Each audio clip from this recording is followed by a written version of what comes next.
mga kapatid, sinusundo na namin yung mag-asawa. Nandito pa sila sa bukid, oh.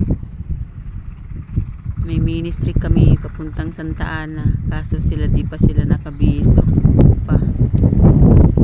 Ayun si Ate Leti, nasa bukid pa. Yun naman si Kuya Berting, oh.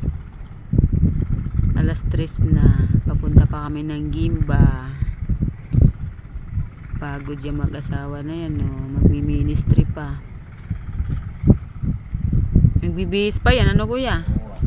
Mga ilang minuto pa tayo mag-iintay. Ganun talaga. Eh, dami nilang trabaho. Grabe.